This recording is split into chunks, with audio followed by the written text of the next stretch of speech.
Good morning, GraceHill. That was an incredible preach by Dave on Sunday.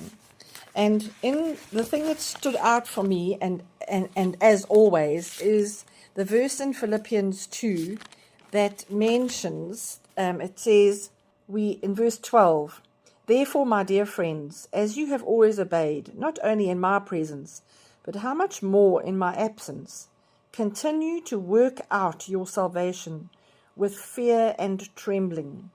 And that does not mean work for your salvation, as Dave explained, but instead it has everything to do with living out your salvation.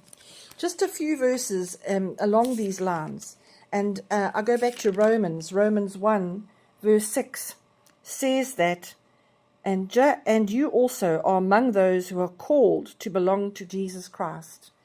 Christ called you. He saved you and justified you.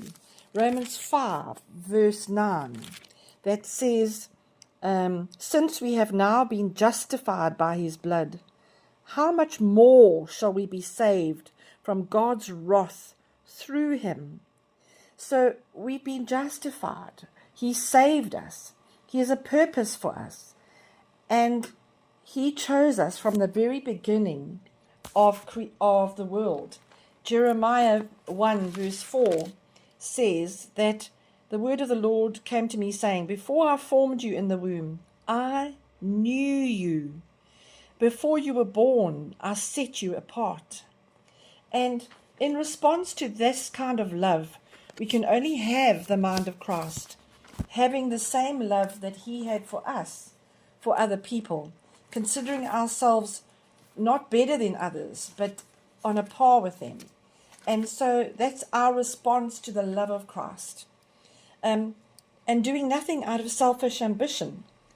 We hold out the word of life. What is the word of life? It's God's living word, the bread of life.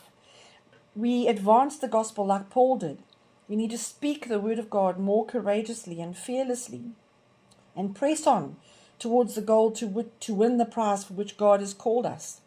So that is our response that is what it means to live out your salvation. Live like Christ would have. As I know we live in a fallen world, but it's a response to the love of Christ and what he did for us that drives us to be more like him.